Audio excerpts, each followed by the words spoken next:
Welcome to Design and Style Visibility Stories. Design and Style is a podcast for designers by designers with co-hosts Dixie Willard from Dixie Willard Design and Rachel Moriarty from Rachel Moriarty Interiors. The Design and Style Visibility Stories are brought to you today by the Design and Style Visibility Lab. The Visibility Lab is the only membership group that focuses on the latest strategies and tools to help you get more visible while showcasing your specific brilliance. We've got weekly online office hours with both of us, monthly topics, in-depth worksheets, and exclusive monthly trainings. Today we have, oh my gosh, one of our longest online buddies, right? Yes. Yes. And Pollard. So happy to have you on the podcast. I'm excited to be with you ladies. Yeah.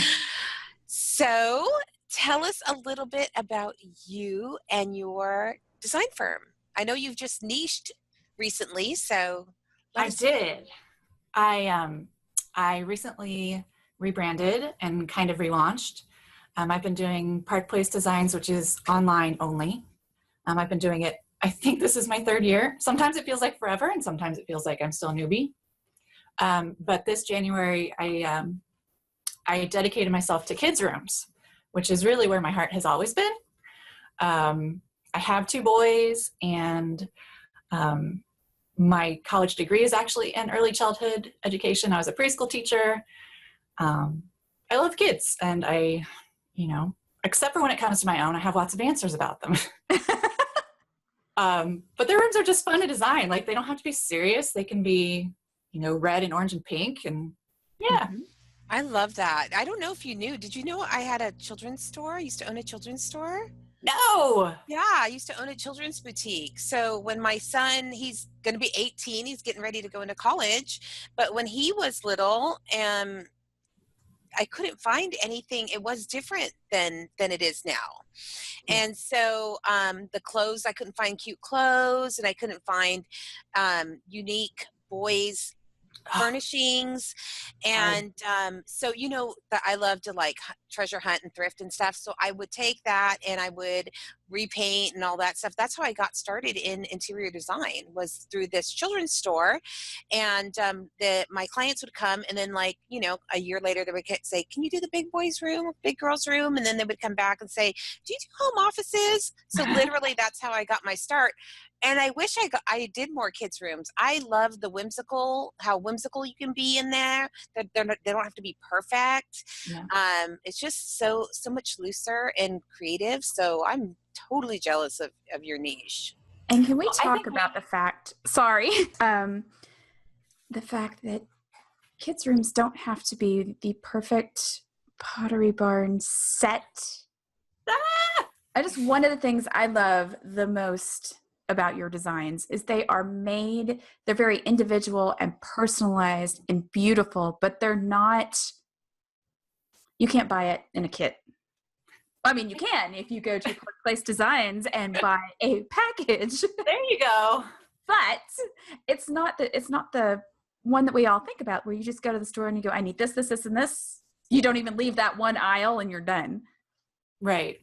Yeah. It's really important to me to incorporate the whole family, but specifically the kiddo. And I want something that is specific to them. And maybe that's like a little frog statue or something that is just for them that you're not going to get in a kit.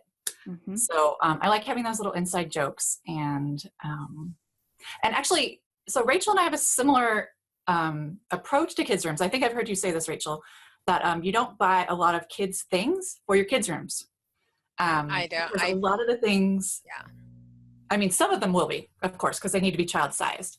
But I don't think they need to be dumbed down for kids in any way. I think they're fabulous and fashionable as well. But like you said, a little more fun.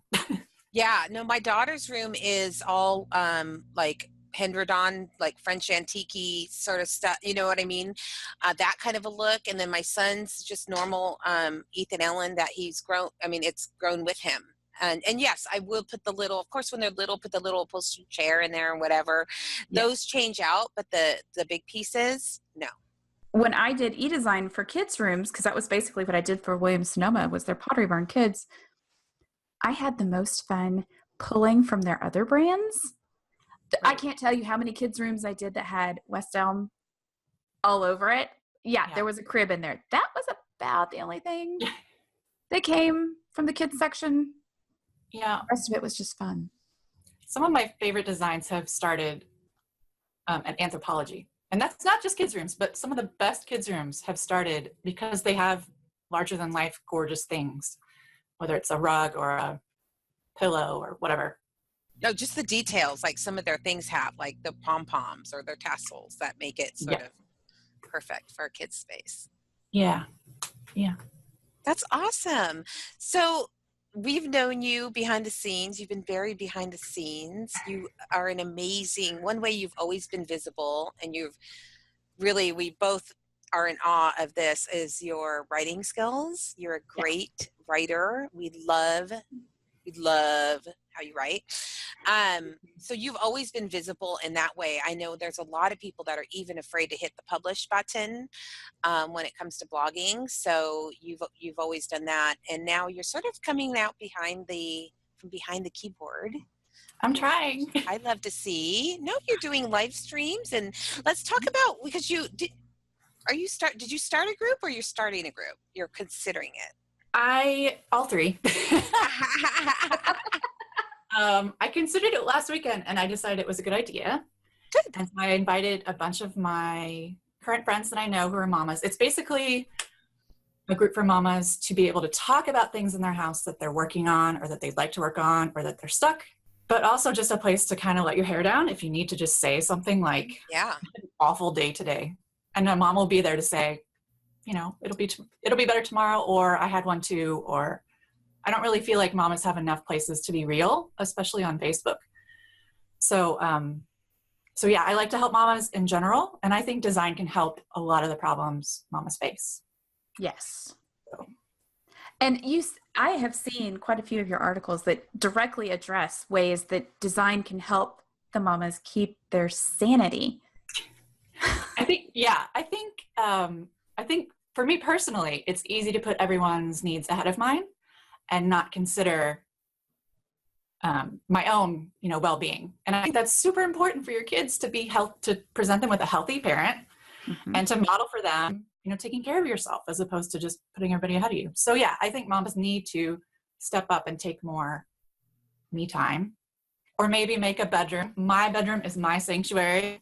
I love that room. Place I go and I watch TV, and at the end of the night, and I just unwind. And I think mamas need that. They need a space. Mm-hmm. And it's funny. One of the things you probably think the same way. One of the things that I would often say to pregnant mothers is, you're not designing this space for your child. Your child, your newborn, is not going to care what this looks like until they're about 3. Yep. And you're going to be spending a heck of a lot of time in there. Let's make sure you enjoy looking at it, and let's make sure you are comfortable, because that chair may look cute, but if you're going to have to be rocking someone and nursing at 3:00 in the morning. Yep. Yeah. And also, it's a good time to invest in, because a rocker isn't a small, it's a pretty big investment. So you want it to be, I hate those ones that were there in the 90s with like all the wood and the puffy. Yeah. So, get a piece of furniture that you like, put a throw over it if you're worried about spit up, because they will spit up.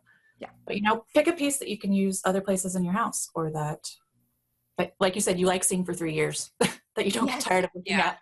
Yeah. Well, it's so great, because today we could say, we have all these performance fabrics that the hand on them just feel like beautiful. You can put your face on it, so we can specify so many things that can go well over 3 years, and you do spend some hours in there on those chairs for sure, especially if you're going to have a couple of them. So there's great pieces now that you can. It's come so far, even since my sons were born. 7 years ago, we bought a slip covered one so that we could just wash it in the washer. But now you don't even need to do that. They've got amazing things. Yeah, you can actually have grown-up, like the grown-up house, if you use the right fabrics and everything, so that's awesome. So that's an awesome group. I'm excited that you decided to do that.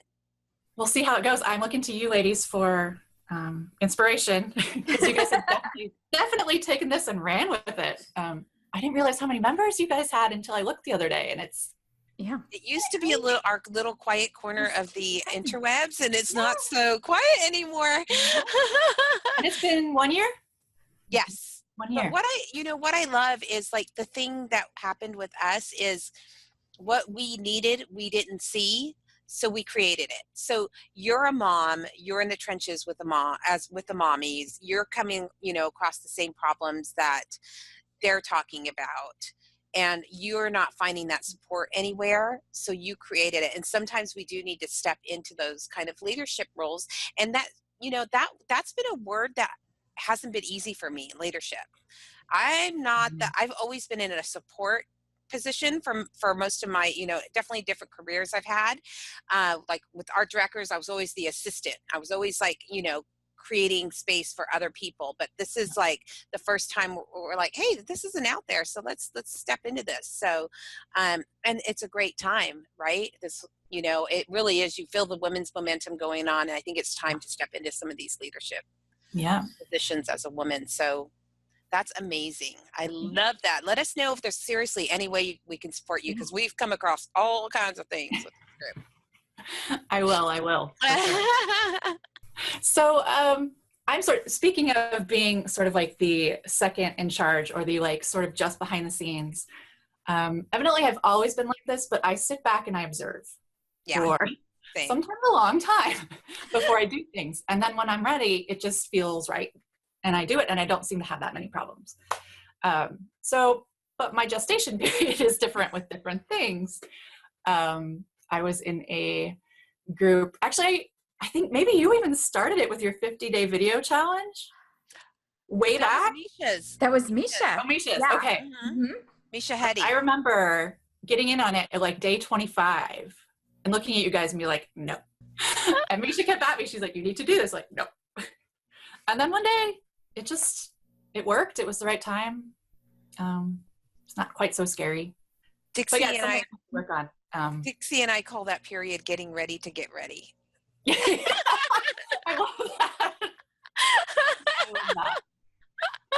Are you getting, at least you're getting ready to get ready. And that literally is actually, it's better than nope. You know what I mean? There's some people that are like, nope, never.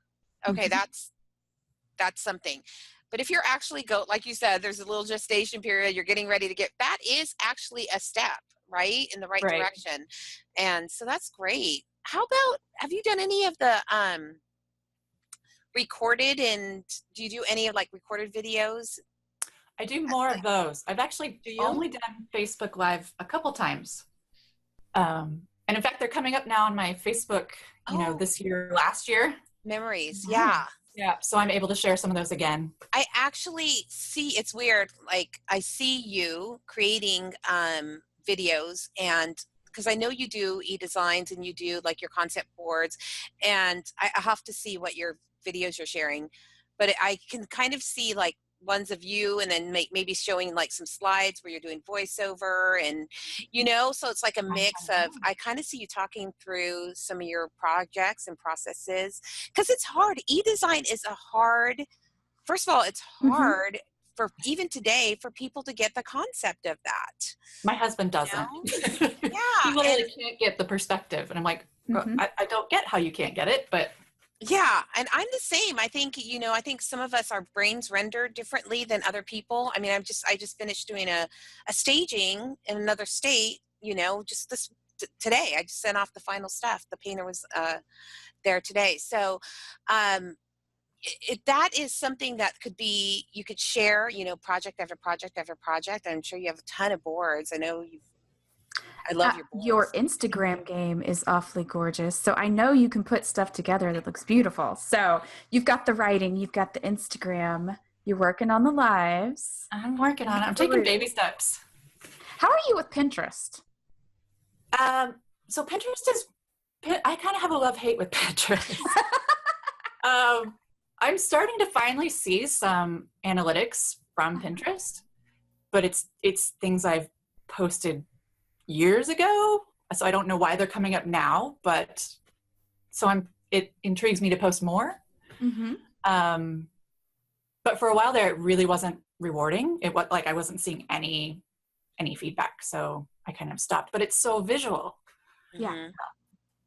That it seems like it should be right down my alley. Yeah, I have a hate relationship with it. Oh wait, that was your New Year's goal, wasn't it? I'm like, really? Maybe. What?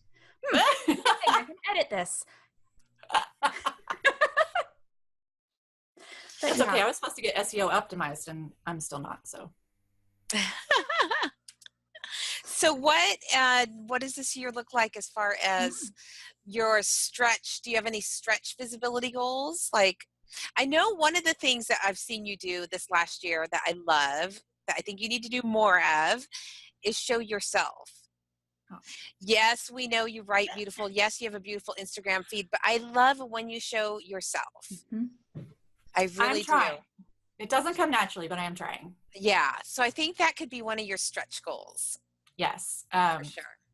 One of my Instagram kind of guru is Stephanie Owens. Oh, yes. She'll look through my feed and she'll be like, you're not in it. Yep. And I'm like, I know, but look at that. That's pretty. She's like, there's 12 squares right here and none of them have you. Yeah. Exactly. She's like, I should be able to see you in any 9 frames. Yep. So, but I hope, I haven't talked to my partner in crime on this yet, but last year, another Seattle designer and I, Summer Stirling.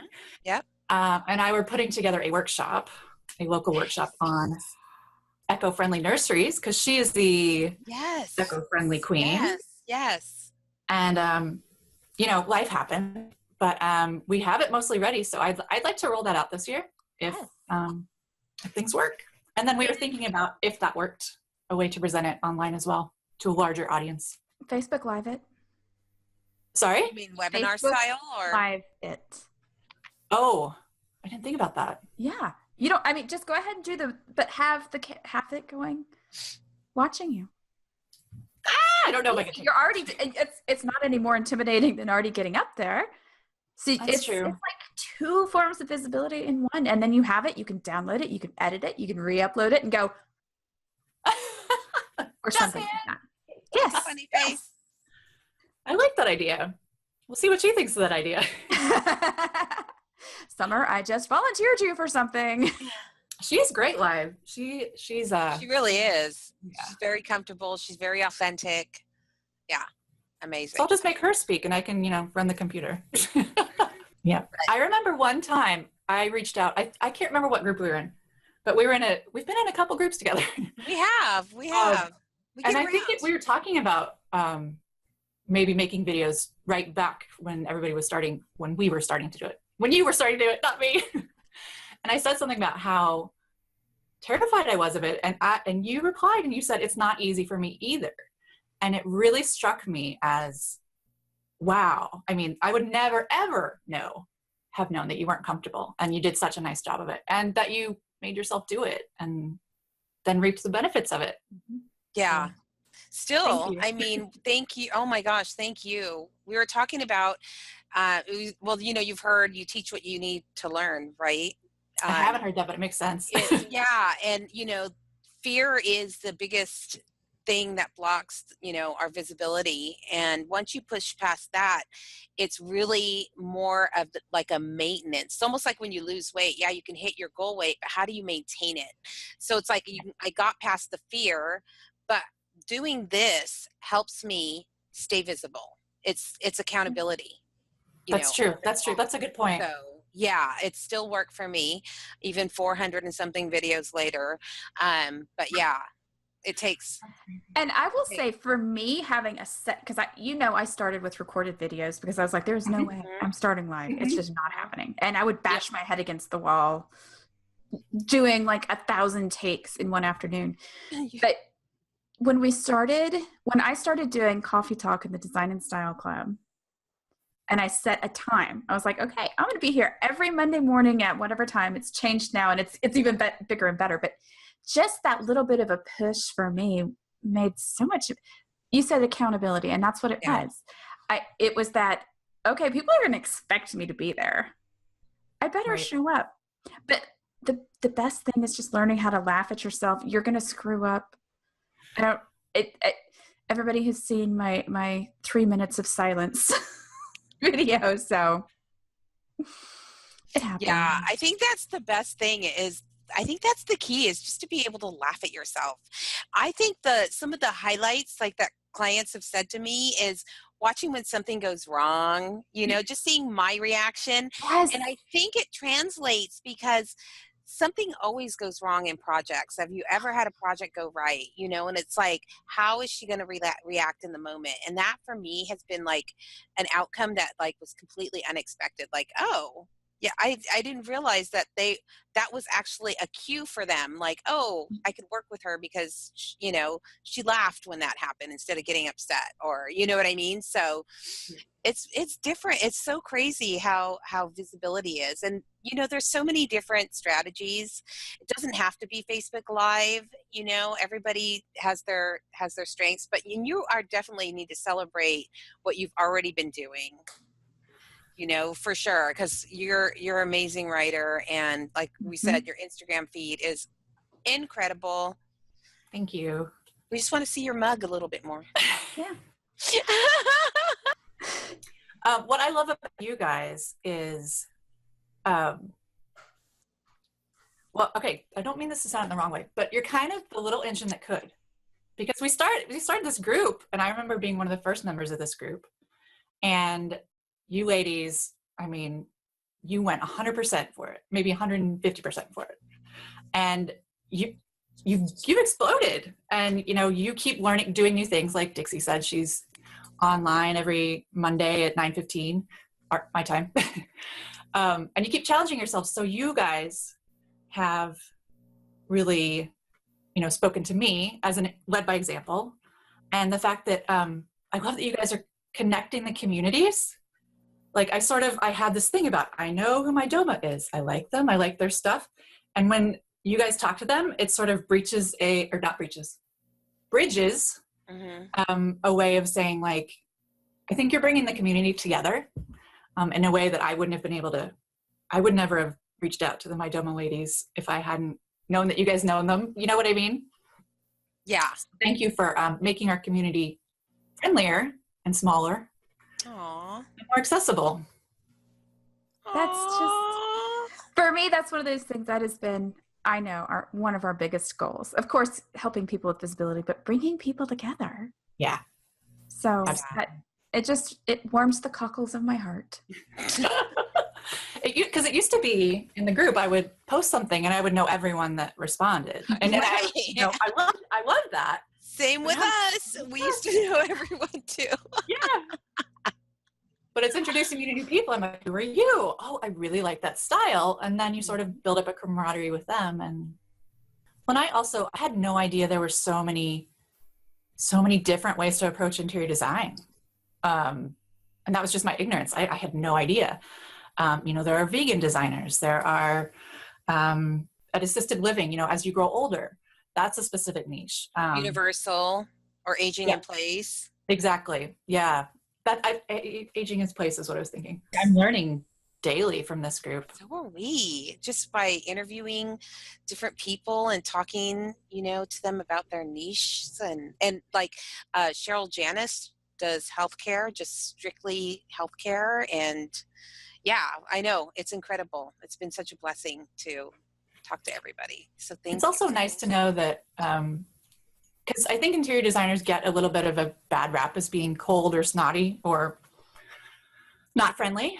And I've never had that happen in this group. Everybody's so supportive because what we do is so hard. And to be able to go on and say, I just had a client do this, and to have 5 people back you up immediately is everything. It is. You're not alone, right? It's like I love that. And I've got to say it works in reverse too, almost, because the support that we get from everyone, I mean, we've known you for a while, and it's always so nice it's comforting. We'll see your name pop up and I'm like, oh, it's Jen. Okay. Someone I know knows that I'm here, and they're supporting me, because sometimes all of those new names, it does start to get almost a little intimidating. So it's always nice to see all the support that we get, and it's just amazing. Yeah. Very cool. I think that's a perfect place to end it. Well, we're just like starry-eyed and staring at the screen. What more is there to say?